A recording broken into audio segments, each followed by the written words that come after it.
Tom Cruise can run fast, but can he run faster than the bus he's being thrown under? I'm Sasha Pearl Raver, and this is Screen Junkies News.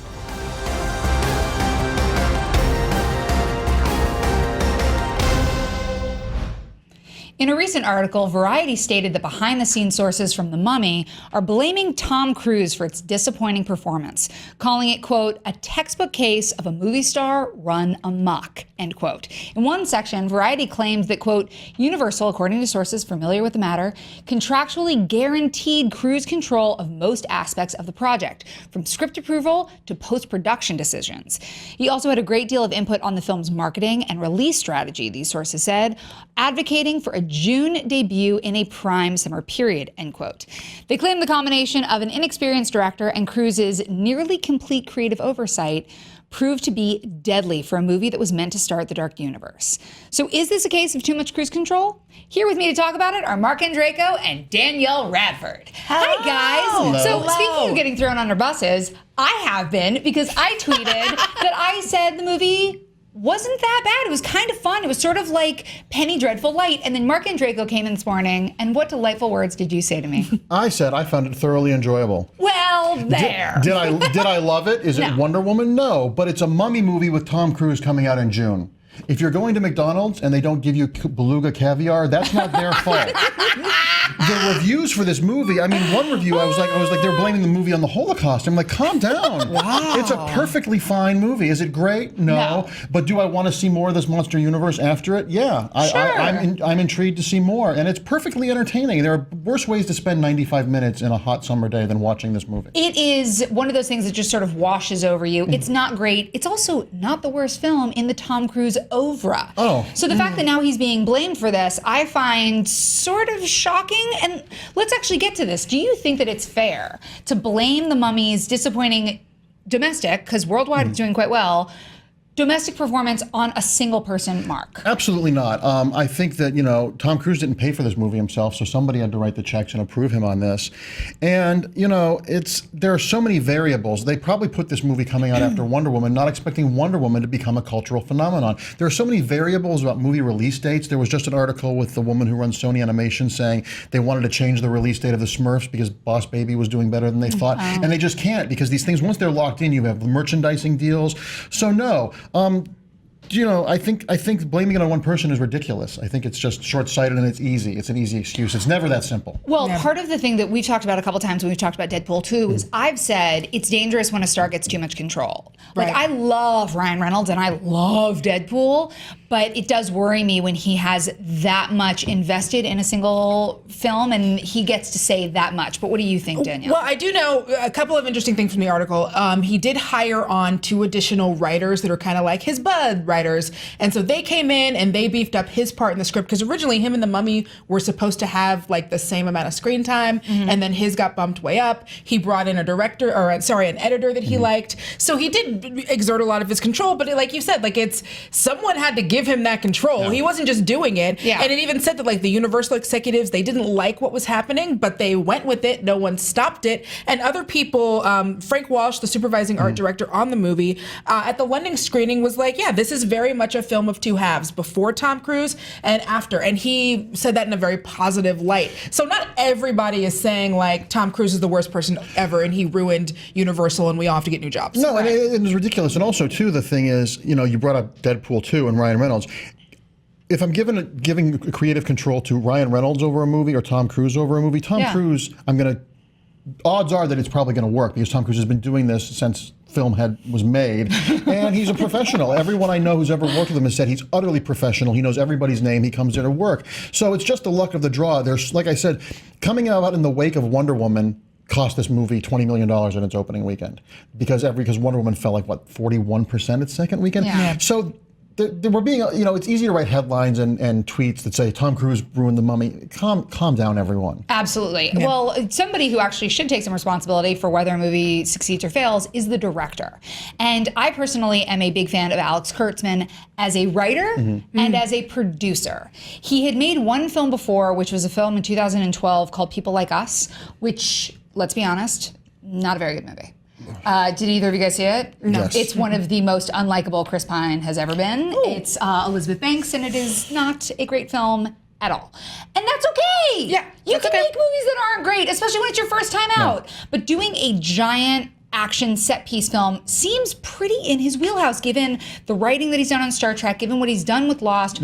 What were your thoughts when they brought him in, and do you think that he should be taking more responsibility for this failure, Mark? I think there's more. Well, let's quantify failure. The definition of failure. The movie's probably going to make at least $500 million worldwide. So if that's a failure, I would like to fail that. I would like to fail that spectacularly. So Yes. let's quantify things here. And second of all, Kurtzman is new to this, and this is these movies are so huge and there's so many moving parts and so many executives and writers and producers involved that Tom Cruise has been doing this, like I said, a long time. And if Cruise sensed some hesitation or some tentativeness on Kurtzman's part, and Cruise needs to have hits, he probably did come in and tried to steer the ship, because that's what he would do, because he knows how to work a set. Right. So Kurtzman's inexperience, probably with Tom Cruise's control issues, probably made a perfect storm of a movie that's neither fish nor fowl. But it's not a bad movie. To call it a bad movie is just ridiculous. I could name 5 other movies this year alone that I'd rather eat glass, that were hugely successful, that I'd rather eat glass than watch again. Well, but when you've got Robert Kurtzman, that also means you've got, when you've got Alex Kurtzman, it means you've also got Roberto Orci, and you've also got some J.J. Abrams up in that. No, you don't have Orci anymore. They broke up. Oh, did they? They broke up a while ago because Orci is a little conspiracy theorist. Well, now I'm sad. Yeah, they haven't been partners for like 5 or 6 years They now. were like writer bros, and I always put the two of them together. After the first Star Trek movie, they kind of fell apart. That's a big bummer. Well, now I'm sad. No.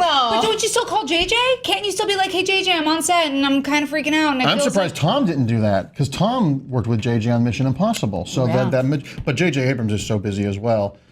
Who knows? Yeah, what do you do? And that brings me back to another kind of great quote from the article, where they said that according to, again, Variety sources, and these are all kind of unnamed sources, Kurtzman struggled to adjust to the scope of the project. It felt more like Cruise was the real director, often dictating the major action sequences and micromanaging the production. And so, and again, we don't know who these people are. Yeah. It's easy to use buzzwords like micromanaging when a movie doesn't reach the goals that you want it to. Yeah, here's the thing. Why didn't we hear about any of this before the film came out? Why are we only hearing about it now? This feels to me like damage control. It feels like spin control. And the thing is Tom Cruise was Top Gun. Tom Cruise was one of the biggest stars of all time, and then he jumped on a couch, things got a little bit more rocky, and now he's an easy target. Well, and the truth is I don't think he deserves the flack he's getting. This sort of secret article revealed in Variety is kind of like Dan Aykroyd when he slammed Paul Feig for the failure of Ghostbusters and then backtracked. Yeah. First of all, I lose respect for you if you talk out of school. You can talk to me, if we're at work, you can talk to me about your issues, but leaking blind stuff into these sound bites that are just so vague, they don't really mean anything, I think is really cowardly. Yeah. If you can have an open debate on if we can do a post-mortem about why The Mummy didn't work and have an intelligent debate, that's great. But saying that Tom Cruise took it over, or he threw this person under the bus, well, first of all, you don't know how movies are made. Even though Tom Cruise is powerful, one person does not make a movie, unless you're Steven Spielberg. He's probably the only person alive that counts as. So let's put it all into perspective, and it's a thoroughly enjoyable movie. It's a perfect way to spend a summer afternoon when it's hot outside. Not that bad. So Variety also called this, quote, the last hurrah for big movie stars. I feel like we've heard this many times before. Will we look back and go, yeah, The Mummy, that was it. That was the last hurrah. We had huge movie stars, and then after The Mummy, they literally walked into the sea, and then we never saw them again. It was crazy. Where'd they go? Where'd they go? Where'd them stars? And we always talk about movie stars like there's a failure. No movie star has ever had hit after hit after hit after hit ad infinitum. There's always a mix. There's always a hit and a failure, a hit and a failure, a hit and a disappointment. So I think the movie star definition has changed. I think there are movie stars in the right genre that will guarantee certain levels of opening. But I think that the world has changed so much, and there's now so many outlets to get entertainment that we don't follow movie stars anymore. We're following stories, and if the movie stars are the right fit for the story, that's an added flavor, but we don't follow movie stars strictly to movies just because they're in them anymore. Sure. Yeah, no, that's a really good point. And then so their argument in this was just that, like, with now comic book movies and these mega franchises, like you said, that we're not necessarily looking for movie stars to be in these movies, because you do have someone like, a Gal Gadot, who was basically known as being like Han's girlfriend, and that was her biggest kind of role. Sure. And now she goes on and she does Wonder Woman. Han in Fast and the the Furious. Han and not Fast and the Furious, Not of the yes. Solo Hold your family. tweeting. So Han and the from Fast and the Furious. Not Han Solo. Yeah. We know that she wasn't his lady friend. Yeah. But so Well, that'd be pretty rad. But so because of that, now that is the argument. But I agree with you. Like if you can get a big star on there, it's great. But there's still going to be there's always going to be names that you get excited about. That was one of the things I talk about it because it's so great that hashtag Black Panther so lit. Part of the reason why that hashtag gained so much popularity was because it would come out every time you would hear that a named actor was in that movie. So we still do. Actors still hold value. Yeah, it's not like you can just replace them with like robots. And Black Panther's a really good example of that. Black Panther, I'm interested in a Black Panther movie. We've never seen a black superhero movie except for Blade. And that's technically not a super movie. Then you hear Angela Bassett's involved. Like, oh, wait a minute. Oh, yes, please. Yeah. And you keep adding ingredients to this stew, and it's like, oh, wait a minute. Oh, yes, please. They can enhance the movie-going experience, but unless it's Han Solo being played by Harrison Ford or Indiana Jones played by Harrison Ford, we're not going to go see Harrison Ford do a movie about a woodworking guy in Peoria. You know, it has to be the right I would combination of see things. a Harrison Ford origin story. And studios don't make movies about that anymore. They only make these giant movies. Well, so here's another question, though. If Brendan Fraser had been in this movie, would it have been more successful? Go. Absolutely not. Yeah. Don't do this to me, Sasha. Why would you do this to me? I do think that there is a place. Maybe you have him as the pilot on the plane. That could be a fun Maybe little he's the wink and a mummy. nod. Ooh, I like that a smell lot. a sequel, dog. I actually really like that a lot. They should do a comedy one called Who's Your Mummy?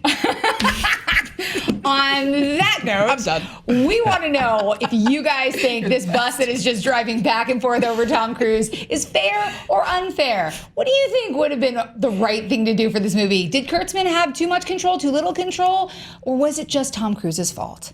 Let us know in the comments below. Tweet us at SJ News. Make sure to like and subscribe. Of course, you can always click here for more Screen Junkies news. See you soon.